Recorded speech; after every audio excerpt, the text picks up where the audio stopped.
Welcome to Love Island, where we bring sexy singles and a token black woman to have some fun in the sun. Hit you with the, I don't want to get my hair wet. I like to jump in, I like to go to the beach. I like to do a lot of outdoor things. Every time I somebody's hair. Blue-eyed, blonde girls get all the blood on danger. Season after season, we will put you through an awkward first episode where the black woman is chosen last every single time. These shows are predatory, they are problematic, they are deceitful, and they're very, very damaging.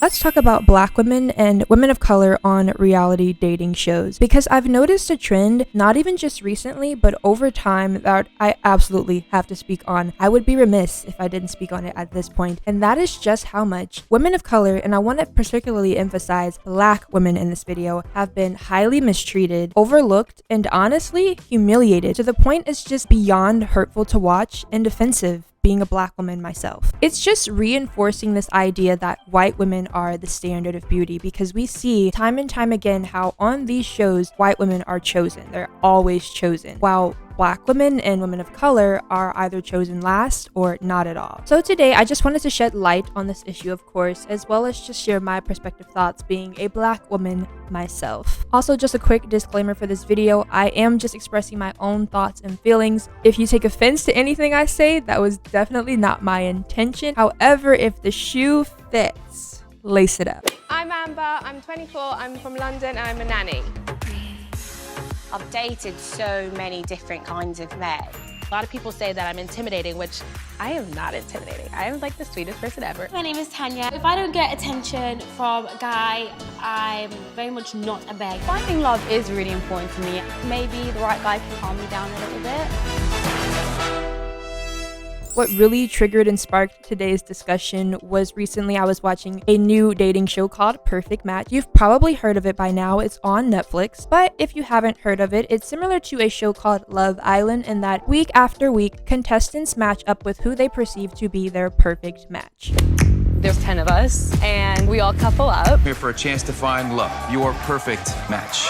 Let the games begin. Now, the only catch is seemingly every day there is a new contestant brought in that is kind of there to shake up the house, as well as break up already existing matches. As a result, sometimes couples break up, new couples form, and that leaves some people single and lonely at the end of the day, which means they have to leave the show. Now, something I want to point out about how a lot of these shows operate is already the cast of men and women is so methodically chosen that it's obvious the talent scouts and recruiters are kind of doing what they call cherry picking to create diversity, what they perceive to be diversity, which I'm going to show you a picture of what a lot of these casting directors perceive to be diversity.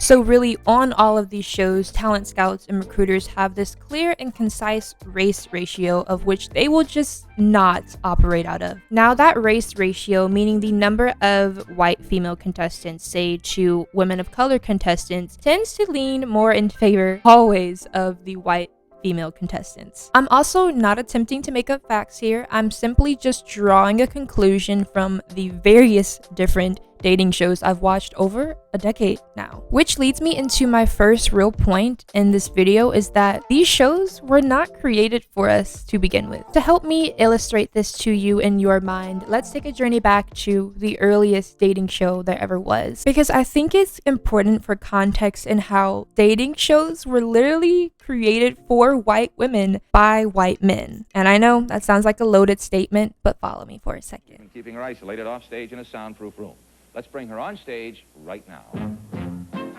A former beauty title holder, she creates beauty of her own on canvas, and as an accomplished artist and sculptress, she hopes to open her own gallery. She's from Corpus Christi, Texas, finds relaxation in many outdoor sports. We're delighted to welcome to the dating game, Farrah Fawcett. The original dating game shows were introduced by television producer and game show creator Chuck Barris. Now, Barris was the first ever to create a game show based on dating. At the time, sure, there were plenty of game shows around, but none centered around this idea of dating and contestants dating each other. The dating game premiered in 1965 on the ABC network, marking it really as the first of its kind and the first in American history.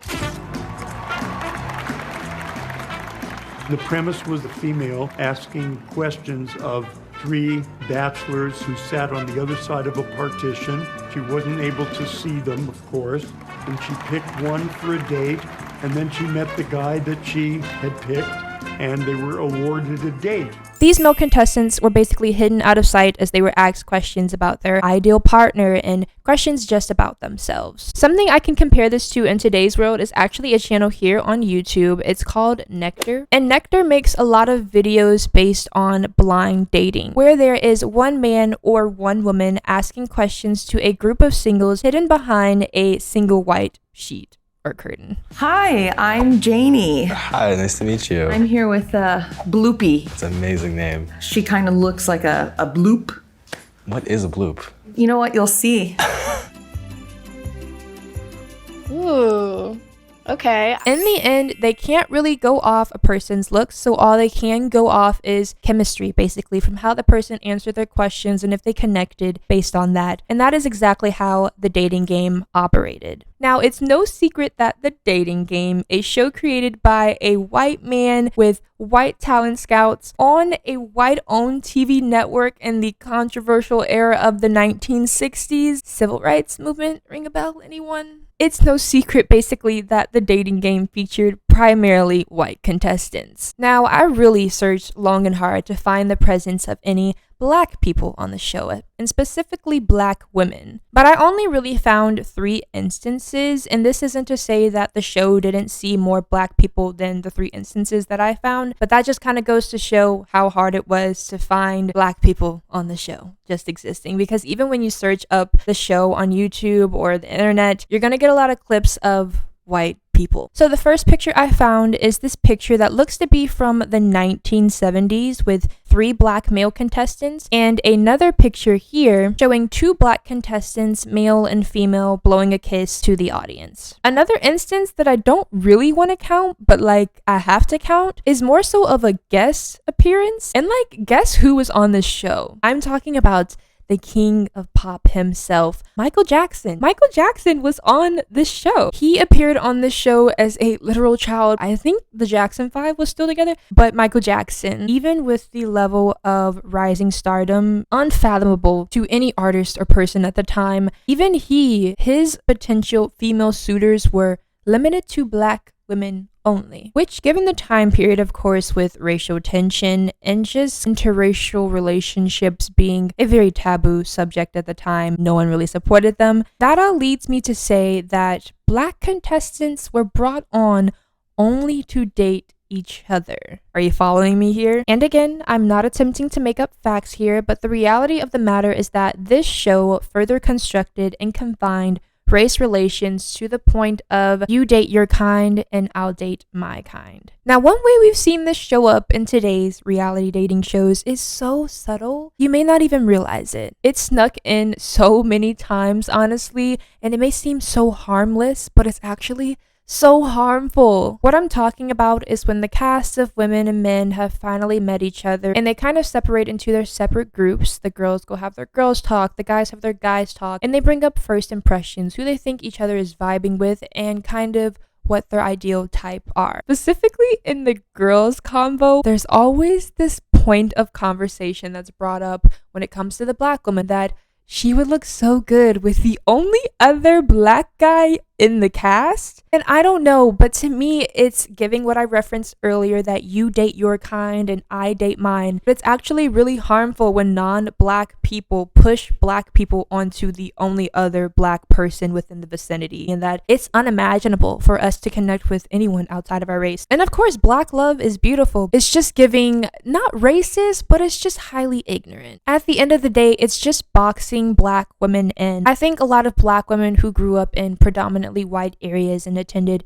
PWIs, predominantly white institutions, and their friend groups full of white girls, they would attest to how their white female friends kind of line them up or match them up with the only other black guy in the school, or one of the few very black guys in the school. Do you see what I'm saying? It's just boxing black women in, and I don't think that's fair. It's just one of those things you have to experience as a black woman yourself to really weigh in on black women experiences. Now, I touched on this earlier, but I want to go back into conversation on just how these shows are set up, and that the contestants pick who they are most attracted to and in like with. And I just want to point out that every single time, without fail, black women are picked what class? I'll let you answer. Black women are picked last, if at all. And you know what? I shouldn't even say they're chosen last. A lot of the times what ends up happening is they just get the scraps, because getting chosen last isn't a choice. You kind of get matched up with whoever is left over. And that is unfortunately a lot of the times what happens with black women on these shows. In the first episode of shows like Perfect Match and Love Island, on day one, at the very least, everyone is going to get matched up into a couple. On a show like Love Island, I think it's a perfect example of this. They usually have the women line up while little by little they send out each male contestant, and basically the women are asked to step forward if they are interested in matching with this person. A lot of the times what ends up happening is the black women will step forward for maybe one or two men, but they get shot down both times. Or if it's not a black man themselves picking the black woman, we're not getting chosen. And I mean like the black men who are like specifically down to date black women or have experience dating black women in the past. And let me tell you how I know a black man, or a man of any race for instance, has not dated black women in their past, or black women are not their typical type. And to illustrate this, I want you to watch this clip right here. I'm gonna play it. Sorry to interrupt this. Okay. How you doing? I'm Bartiz. Hi, Bartiz. Nice to meet you. I've heard a lot of things about you. Have you? Yeah. Amazing woman. Right. Gorgeous, strong black woman.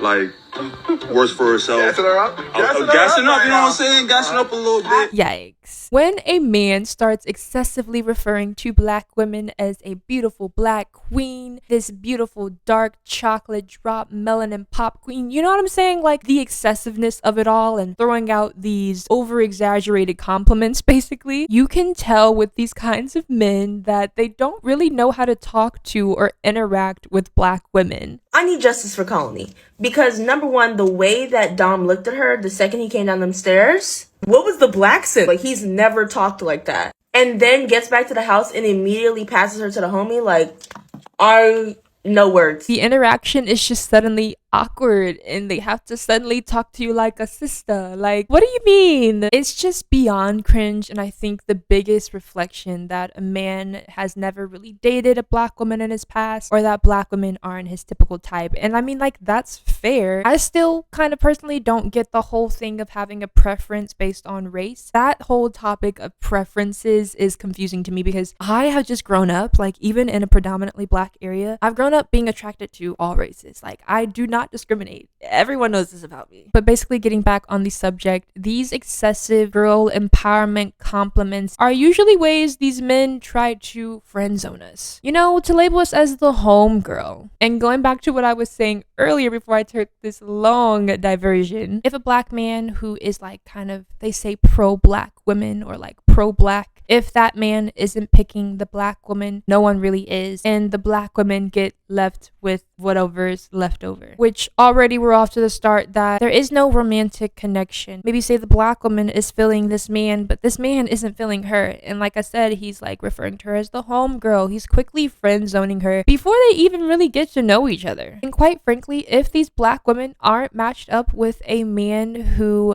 won't abandon them for the next white girl or the next exotic looking girl that walks in. How'd it go with you and your milkshakes? Nah, yeah, it went well though, you know, it was definitely super fun, you know, getting to know her, and, you know, new faces in the villa are always, you know, fun You to looked have happy. around. You looked happy during your date. The Villa Gods brought somebody in that was perfect for me, but at the same time, me and Serenity have something solid, you know, forming, and I can potentially put our relationship in jeopardy by leaning towards this new girl. That is the role, the primary role we see these black women taking on in these shows. They become the homegirl, the person their match can come and vent to instead of connect with romantically. And I just think that's very humiliating and degrading, and it shows just how much Black women are overlooked. They aren't really given a fair shake to begin with. No one really gives the Black woman the time of day. No one gives her the chance to connect. No one will pursue Black women, and that's just point blank period. The proof is in the pudding, quite literally. Go and watch these shows. Watch the Black woman's story unfold on these shows, and you will see exactly what I mean. I just want to see a change in these shows, and that's asking for a lot, I know. Or that Black women just stop going on these shows. At this point, it's humiliating. It's humiliating to watch Black women time and time again get rejected on national TV. It really calls attention to this real problem for Black women, and that we feel like a lot of men just aren't attracted to us, and that is the reality, and it needs to change, simply put. But that's gonna do it on my rant about the humiliation and mistreatment of Black women and going on these dating shows. Feel free to voice your concerns on this topic below. Let me know how you feel about the whole matter. I also want to thank you so much for watching to the very end. If you made it to this point, I love you so much, and you definitely should subscribe. And like I said, it would be oh so great if you could give this video a big thumbs up, as it helps with the algorithm and making sure people find this video